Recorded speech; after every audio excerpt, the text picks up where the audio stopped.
Let's deconstruct one of the most powerful and, one of the most invisible tools of psychological leverage there is. It's a strategy that doesn't rely on strength at all, but on a carefully constructed performance of weakness. This is the world of strategic vulnerability. We're always taught that power comes from projecting competence, right? Perfection. But what if the opposite is true? What if the most effective path to real influence is through a public display of failure? This one single paradoxical idea, well, it's the key that unlocks the entire system we're about to explore. We call this the social Trojan horse. And just like its mythical counterpart, it looks like a gift of vulnerability. But it has a hidden agenda: to get past your natural skepticism, to establish unshakable loyalty, and to turn your own empathy into a tool of influence. So here's the roadmap for this explainer. First, we'll look at the armor of the broken. Then we'll dive into the empathy trap, deconstruct the empathy compliance loop, understand the trust trigger, and finally, we'll focus on how you can reclaim your own agency. Okay, let's start with the core concept, the armor of the broken. This is where we completely flip the script on what strength looks like, and we reveal how a confession of weakness can actually become the most impenetrable armor of all. So here's the fundamental deception. A leader's personal struggle feels so real, right? It feels like a genuine connection. But what if it isn't spontaneous? What if you're actually witnessing a calculated performance designed to manage your perception and lock in your allegiance? And that calculated performance, well, it builds something we call the empathy trap. And listen, this isn't just a theory, it's a feeling, it's a lived experience that I bet a lot of you are going to recognize immediately. Have you ever felt that connection spike? You know the one. A high-status person shares a secret with you, something they've never told anyone, and bam, you're flooded with loyalty. You feel special, like you've been initiated into an inner circle. And from that moment on, you become their biggest defender, rationalizing their mistakes, finding yourself completely exhausted from managing their reputation, all for their approval. What's happening there is empathy capture. It's a cognitive trade-off where that intense empathy literally hijacks your critical thinking. Your brain just flips a switch. Your priority is no longer objective assessment, it's emotional protection. You're not a neutral observer anymore. You've just been conscripted as a guardian of their story, and more importantly, their image. And what this does is it creates a kind of psychological debt. They've given you the gift of their vulnerability, and now unconsciously, you feel obligated to repay it. And what's the currency for repayment? It's your loyalty, it's your benefit of the doubt, and a lot of the time it's your silence. It's a debt you're going to spend the rest of the relationship trying to pay off.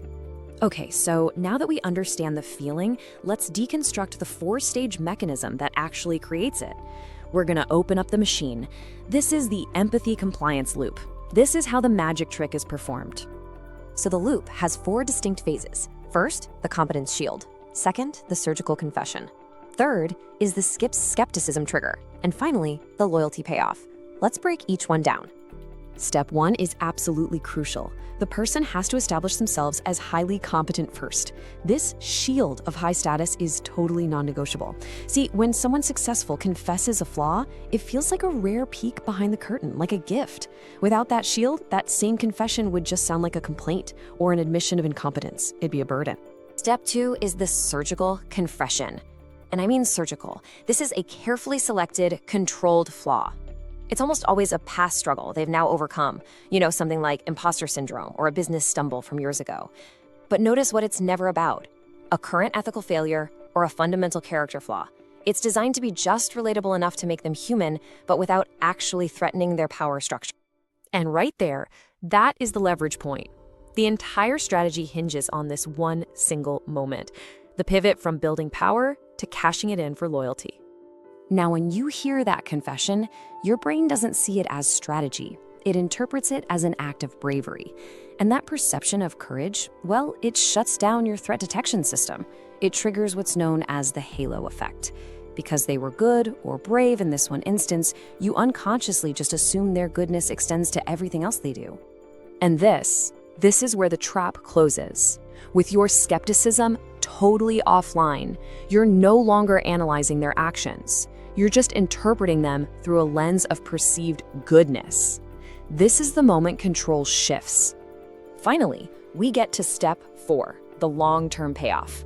Now that you're an insider, your knowledge of their vulnerability becomes the currency they use to buy your compliance. So when they make a questionable decision down the line, you'll think, well, I know what they've been through. They have purchased your benefit of the doubt for the foreseeable future.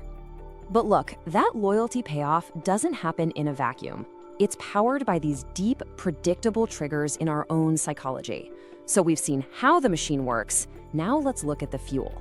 Let's get into the psychology and the neurobiology of the trust trigger. I mean, it really all comes down to this one question.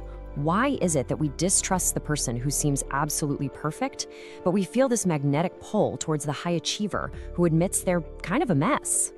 Well, the answer is the Pratfall effect. It's a cognitive bias discovered way back in the 1960s. So in the original experiment, participants listened to a recording of someone acing a quiz. In one version, at the end, the contestant clumsily spills coffee on themselves.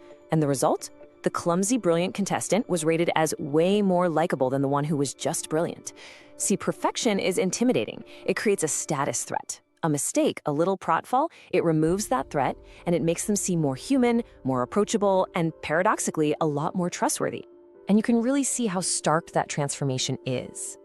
The perfect leader is a status threat. They're intimidating, they're unapproachable. But the flawed leader, the one who does the pratfall, they get completely reframed in our minds. They shift from a threat to an ally. They're not intimidating anymore. They're relatable. They're human. There's also a really deep biological component here.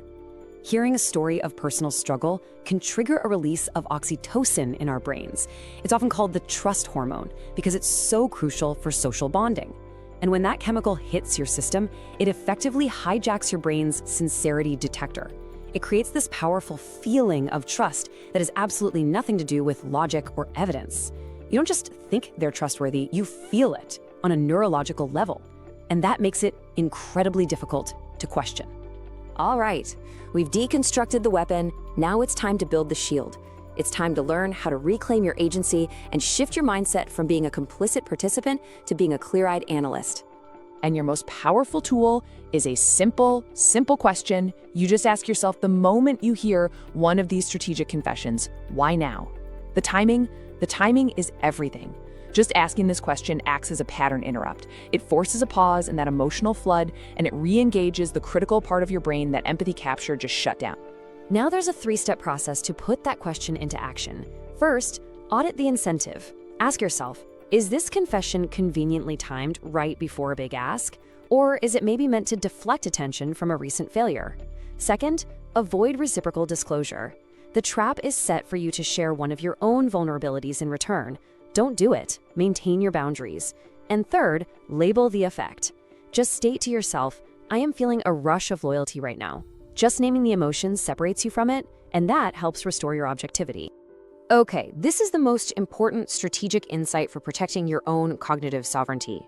You absolutely must decouple a person's perceived honesty from your assessment of their accountability.